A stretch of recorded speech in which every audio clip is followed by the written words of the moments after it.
And yet another weird weekend for Ferrari at the Austrian Grand Prix.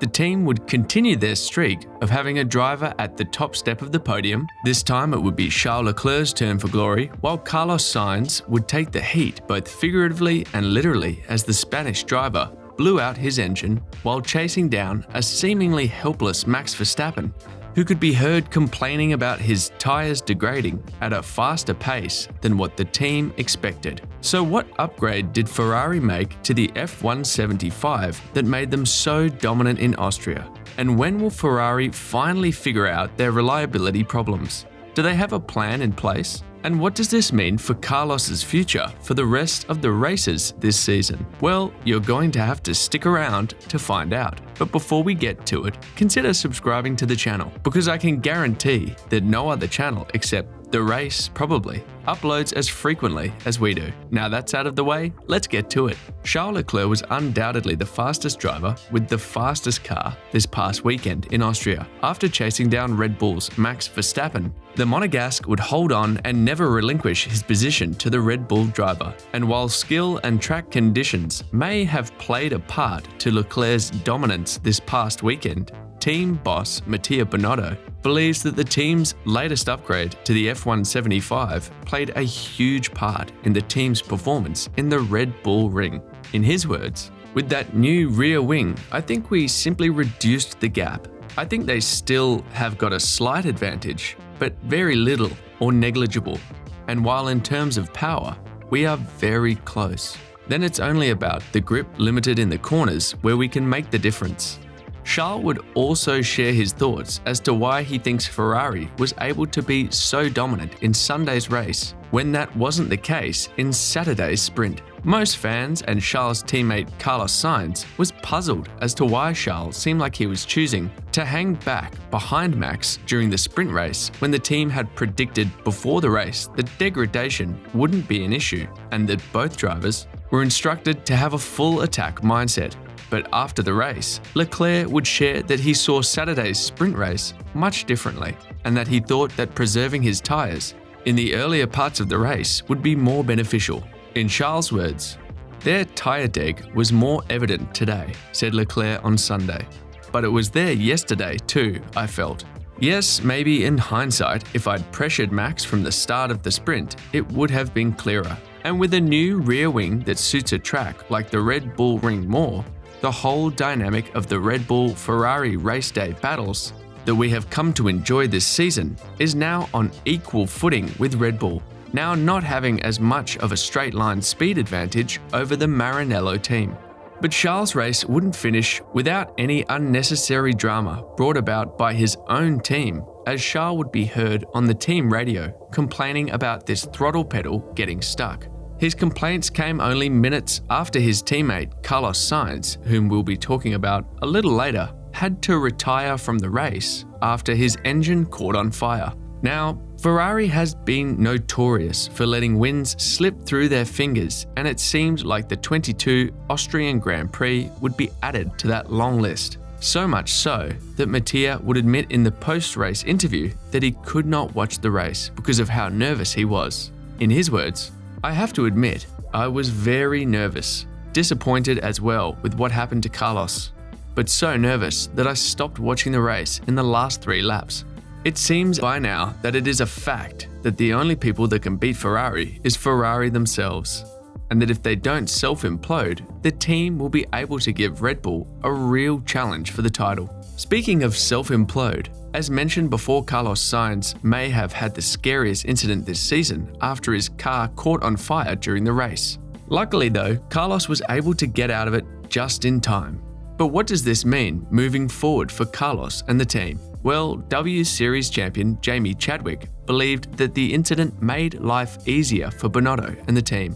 In a recent podcast episode, BBC's Checkered Flag podcast, Jamie would join BBC journalist Andrew Benson and host Jack Nicholls, where she would say, "One of the most striking things for me after Sainz's retirement was Mattia Binotto on the pit wall.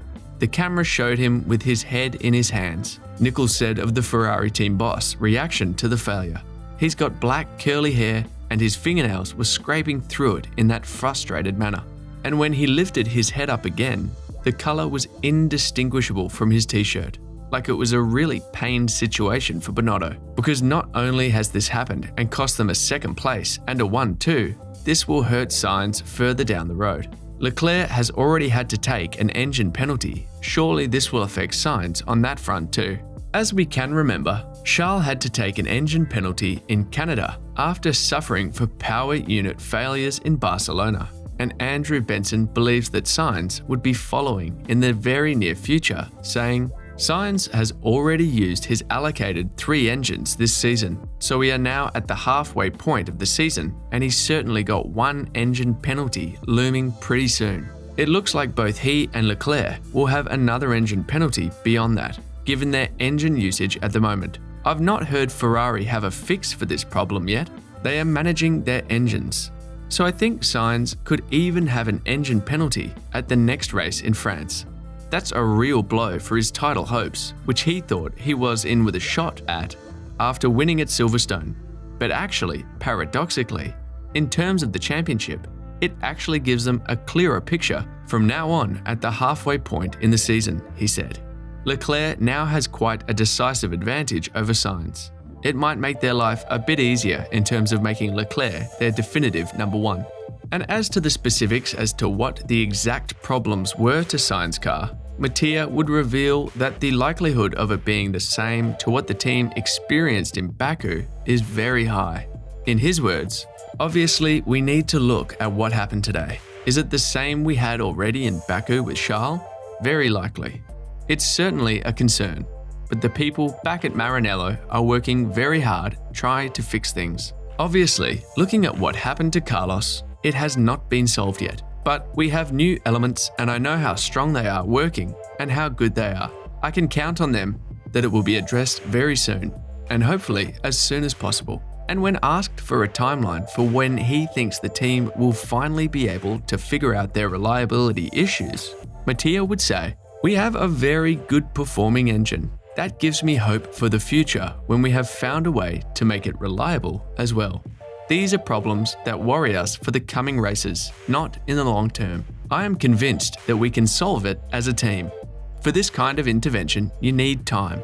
You need to design, produce, and homologate new components for reliability. A few weeks are not enough. In the short term, we will try to manage it in terms of kilometers." But while Mattia still can't put an exact finger as to what and when the team will figure it out reliability-wise, former F1 driver and champion Mika Häkkinen believes that the team has made positive strides in terms of their strategy, saying, "Ferrari's race strategies have caused some problems this year, but not on Sunday. When they saw Max switch to a 2-stop strategy, they followed.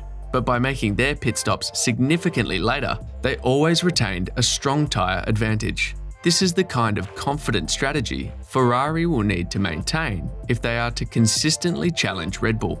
Carlos's engine failures shows Ferrari still have work to do on reliability, and I'm sure they must know where the problems lie, he said. Charles cannot afford to have those kinds of failures if he is to close the gap to Max. In fact, he needs Max to have a non-finish if the points gap in the World Championship is to really close down. As we speak, Charles trails Max by only 38 points.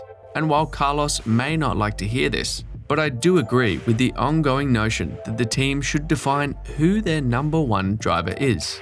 And at least for this season, I agree with the team choosing Charles, at least for this season, given that he is higher in the driver's standings. But what do you think?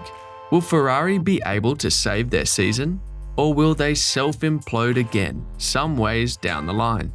And who would you want Ferrari to prioritize at least for this season? Let us know in the comment section below, and as always, don't forget to like and subscribe to the channel if you haven't.